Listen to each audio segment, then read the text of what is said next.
You are watching the World 24/7 on the NDTV network. I'm Parmeshwar Bawa. We've got an action-packed bulletin lined up for you. Let's begin with the top stories you need to know. External Affairs Minister Dr. Jaishankar and Pakistan Prime Minister Shehbaz Sharif have met in Islamabad. The leaders shook hands and exchanged greetings during an informal dinner hosted by Mr. Sharif. But Dr. Jaishankar is in Islamabad for the 23rd meeting of the Council of Heads of Government of the Shanghai Cooperation Organization. It is for the first time in nearly 9 years that an Indian foreign minister is in Pakistan. India has signed an agreement with the United States to acquire 31 Predator high-altitude, long-endurance drones from American defense company General Atomics under the Foreign Military Sales Program. The deal, valued at nearly $4 billion, is aimed at enhancing the combat capabilities of the Indian military, particularly along its disputed borders with China. The United States warned it could withhold military assistance from Israel if the country does not address the humanitarian crisis in Gaza within 30 days. And the Biden administration believes it has won assurances from Israel that it will not hit Iranian nuclear or oil sites as it looks to strike back following Iran's missile barrage earlier this month.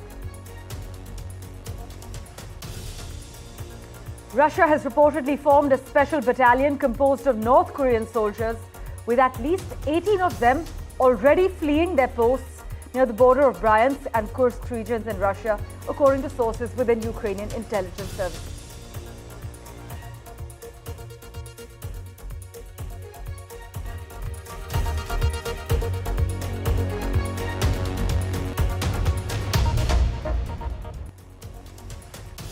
Well, a big focus, the External Affairs Minister's touchdown in Pakistan. Well, after his arrival, Dr. Jaishankar's first port of call was at Pakistan Prime Minister Shehbaz Sharif's residence to attend an informal dinner for the participants of today's SCO Council of Heads of Government meet.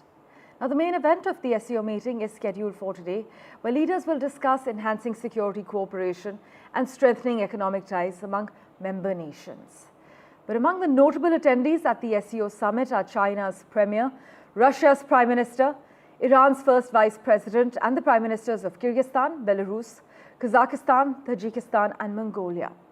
But as discussions unfold, the focus will be on not only addressing regional security challenges, but also fostering economic partnerships that can benefit member states amidst ongoing geopolitical tensions. Dr. Jaishankar's visit has not raised expectations of any breakthrough, though, but some in the neighborhood argue that this SCO meet does at least allow both India and Pakistan to have a chance for contact, which is rare in these strange times. Well, for further clarity, we have with us at the moment, joining us live currently, Jitendra Nath Mishra, former ambassador and professor at OP Jindal Global University. Thank you so much, sir, for making time for us. Now, while Pakistan has welcomed Dr. Jaishankar as a good host, neither side has sought a bilateral meeting. But sir, what do you have to say about this adaptability to minimal engagement, where both sides participate in multilateral fora and exchange perspectives, but actually maintain almost zero bilateral contact? Well, thank you very much for the invitation for the show. The first thing to note is that Minister Jaishankar, a few months ago, I think, made a very important statement that was not properly analyzed in the media. He said that we are ready to respond to moves made by Pakistan, whether positive or negative. And he's made a statement, I think yesterday or the day before yesterday, that there will be no talks with terror. Without terror, no talks can take place. So the bottom lines are very clear. The formal position of India remains as it is, but he's opened the door just a little bit that if there are positive moves, we will respond to them. So therefore, a multilateral meeting, as always in diplomacy, gives you some kind of an escape route to shift slightly from your formal position and to start some kind of a conversation, even a handshake and a meal together, and that's how doors are opened. Right. So I don't read more than that into this. Pakistan has more incentive at this point of time to talk to India. Remember, it's 1/10 the size of the Indian economy, and the differential in power is increasing. And therefore, Pakistan and India cannot be in a state of equivalence, which is what Pakistani fantasists have been talking about for 76 years after independence. We are strategically the equal of India. However, they also have nuclear capability, which also is an equalizer. So considering all these factors, perhaps India wants to calm things down. Remember, we are having some kind of a renewal of interest in some kind of a proper dialogue at the political level with China also. And we want to become Viksit Bharat. In 2047, we want to achieve great things in our economy. So if you want to do that, you have to pacify your neighborhood. So therefore, I think it's a very smart move. But what will happen, we don't know. But my suspicion is, I suspect that there will be some kind of a conversation. Some kind of a conversation has always been going on, whether overtly or back channel. Right, sir. But at the current moment then, do you agree that Pakistan's domestic political turmoil and uncertainty mean that it's not just a question of whether the SCO meeting is an appropriate forum to build bridges, but also of who to build those bridges with? And can this touchdown of Dr. Jaishankar's be the first step in a long road to actually better ties between India and Pakistan then? Yes, it can, provided that the military in Pakistan also comes on board. I think you are referring to the turmoil and the power centers. Yes, and I think it looks like to me that, remember that the manner in which the present government in Pakistan came into power had the blessings of the military, which is the real establishment, so to say, in Pakistan. So the military plays a very important role in strategic matters and in foreign policy. So I think that is there, that level of support is there. Of course, the military will not talk about it openly. They will make it appear as if it's a civilian leadership that is taking the initiative. But nothing happens without they being consulted. But that doesn't mean that it's strategic. It could be just tactical, because as you said, when Pakistan is going through so much of domestic turmoil and so many problems with Afghanistan, which I had predicted long ago, that Taliban, just because the Taliban comes to power, doesn't mean that the differences will go away over the border, for example, the border disputes.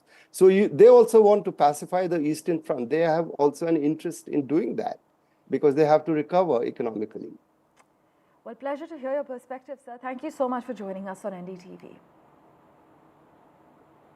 In other crucial news, India has signed a deal with the United States for the procurement of 31 Predator MQ-9B high-altitude, long-endurance UAV manufactured by General Atomics.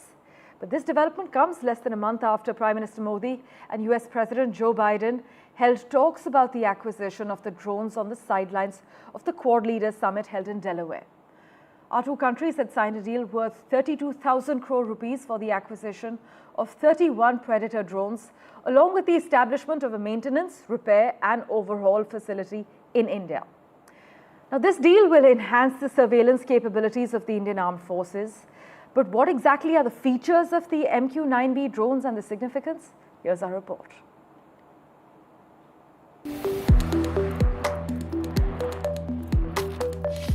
The MQ-9B Sea Guardian, the most advanced maritime reconnaissance drone in the world, capable of flying up to 40 hours non-stop while potentially tracking Chinese and Pakistani warships, pirates out at sea, or any naval threat.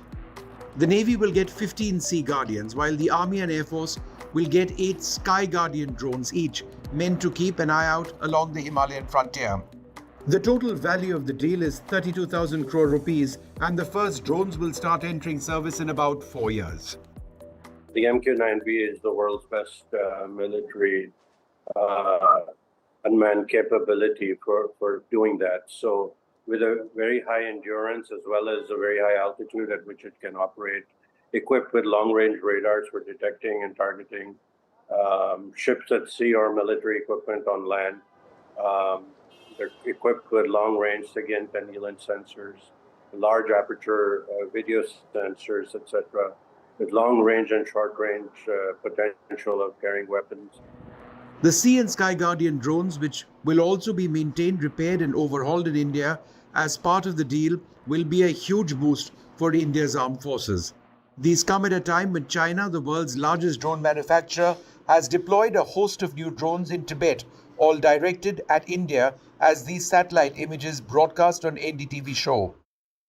The drones can also be armed with short-range missiles, though the primary role will remain persistent intelligence-seeking missions, when imagery, day and night, and through a host of other sensors, can be shared across platforms on a real-time basis. This will enable the Navy, Air Force and Army to react instantly to threats over land and out at sea when they emerge. Vishnu Shom for NDTV. Well, in other news, the United States has given Israel 30 days to boost aid to Gaza or risk some military aid cuts. The United States has warned Israel it has 30 days to increase access for humanitarian aid into Gaza or risk a reduction in some military aid. It comes as food aid was delivered into northern Gaza for the first time in 2 weeks, with the UN describing the situation as desperate.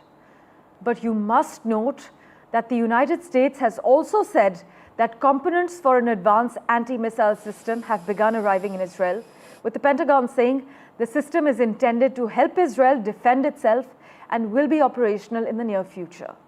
We have a reaction from the US State Department for you. Listen in.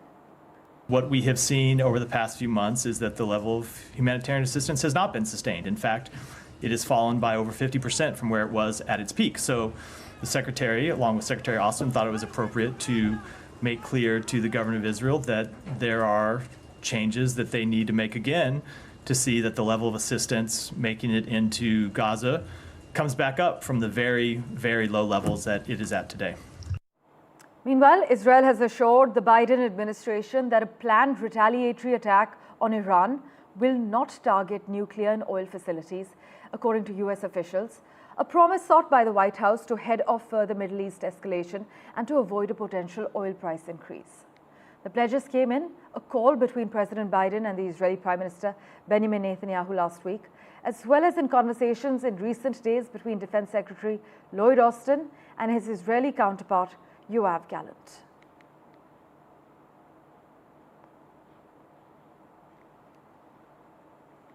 In other news, Russia is reportedly assembling a battalion of North Korean nationals to help push Ukraine's forces out of Kursk.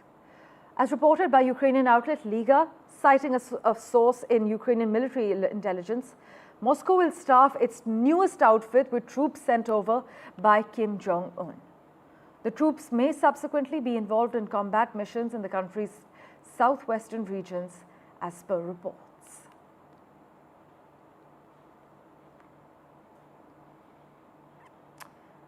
Well, to the UK now, an undercover police officer has admitted that he spied on UK's Prime Minister Keir Starmer while he was a radical barrister. This is what a public inquiry has heard.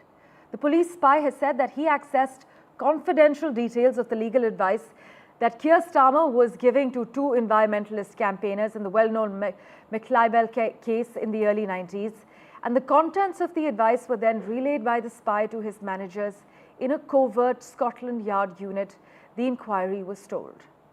The public inquiry is examining how police deployed about 139 undercover officers to spy on more than 1,000 political groups. This is between the years 1968 and at least 2010. Well, we're slipping into a very short break, but we're back in a moment with much more. Do stay tuned.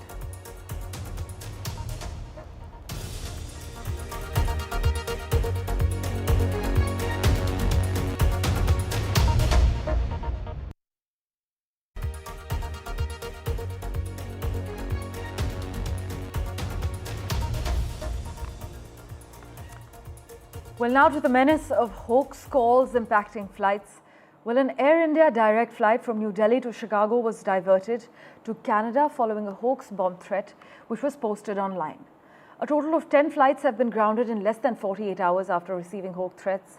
And yesterday, the Air India Delhi-Chicago flight, the Dammam-Lucknow Indigo flight, the Ayodhya-Bengaluru Air India Express, a SpiceJet flight from Darbhanga to Mumbai, and an Akasa Air flight from Bagdogra to Bengaluru, along with an Alliance Air Amritsar-Dehradun Delhi flight, and an Air India Express flight from Madurai to Singapore received bomb threats.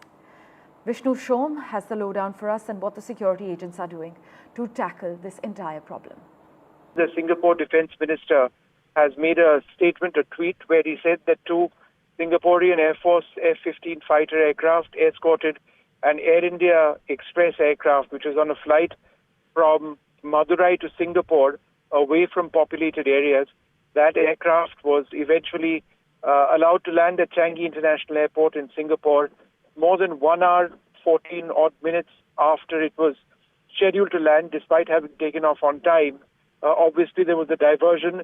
The aircraft was, it was obviously making circuits at a certain stage. Once it did land, it was handed over to the police over there. There were bomb disposal squads which were deployed. So Singapore taking this threat of this bomb threat very, very seriously indeed. This on a day when, if you add up all the numbers, there were 7 flights which were impacted by bomb threats, hoax calls, and there were 3 yesterday. So in a period of less than 48 hours, you've had 10 flights, all Indian airlines, which have been impacted. One of them was an ultra-long-haul flight between New Delhi and Chicago, which had to land at a remote airport in northeast Canada. You've had a flight yesterday between Mumbai and John F. Kennedy Airport in New York, having to divert to Delhi. So it is a very serious concern. And, this was as a result of a particular social media account. I believe there was one, there could be more, which was making these very specific threats, naming airlines and particular flights on particular routes. And it's as a result of this that all of the airlines took, precautionary measures and decided that the flights have to land. In some cases, the flights were not on the air, so there were delays. But everybody was very careful about what the overall situation was. Meanwhile, US aircraft manufacturer Boeing unveiled measures meant to replenish its cash flow, including an intention to raise up to $25 billion as it navigates recurrent production problems and a major US strike. In a regulatory filing, the aviation giant indicated plans to raise the funds by selling stock and debt. It also earlier announced that it was in an agreement to obtain $10 billion in credit from multiple banks. Well, let's switch our attention now to the significant move to strengthen ties between our countries. Australia has launched the Working Holiday Maker Visa. My colleague Disha spoke exclusively with the Assistant Minister for Immigration on how this visa will benefit young Indians. Here's what he had to say. A day after Australia launched its new Working Holiday Maker Visa, we have with us Australia's Assistant Immigration Minister, Matt Thistlethwaite, joining us on NDTV to discuss what these visas mean for Indian students. So as you know, you've recently announced this new Working Holiday Maker Visa. So could you tell us a little bit about how you think Indians will benefit from this and what the Australian government is actually aiming to do with this visa? This is a cultural exchange visa. It's an opportunity for young Indians between the ages of 18 to 30 years to come to Australia for up to 12 months and to work and to see our great country. It provides those opportunities for cultural exchange between our two great nations, for young Indians to travel the breadth and depth of Australia, to get an appreciation for Australian culture, and then perhaps provide further opportunities for study later on down the track. Right, and you also mentioned the mates visa, and we also discussed earlier that there's a skill gap in Australia. So how do you think these visa opportunities are going to help Indians firstly travel to Australia and address these skill gaps? Yeah, the mates visa is about trying to attract some of the most talented young Indians who are working in fields such as artificial intelligence, in renewable energy, in mining, in engineering, to undertake postgraduate study in Australia with opportunities to work in those fields. And there's a demand for this type of skill and this type of labour in Australia. So both of our nations can benefit from this mates arrangement, and I'm very, very pleased to be able to be here today at Amity University to promote that opportunity for young Indians. Right, but these visas come at a time when, Australia's immigration rules have also seen certain reforms, certain post-study work rights have been reduced, there's been an increase in financial requirements. So do you think, in a sense, students could look at alternative, countries to opt for further studies, or do you think these visas will continue to attract students to Australia? Yeah, after COVID, Australia had a very large increase in international visitors in a number of visa categories.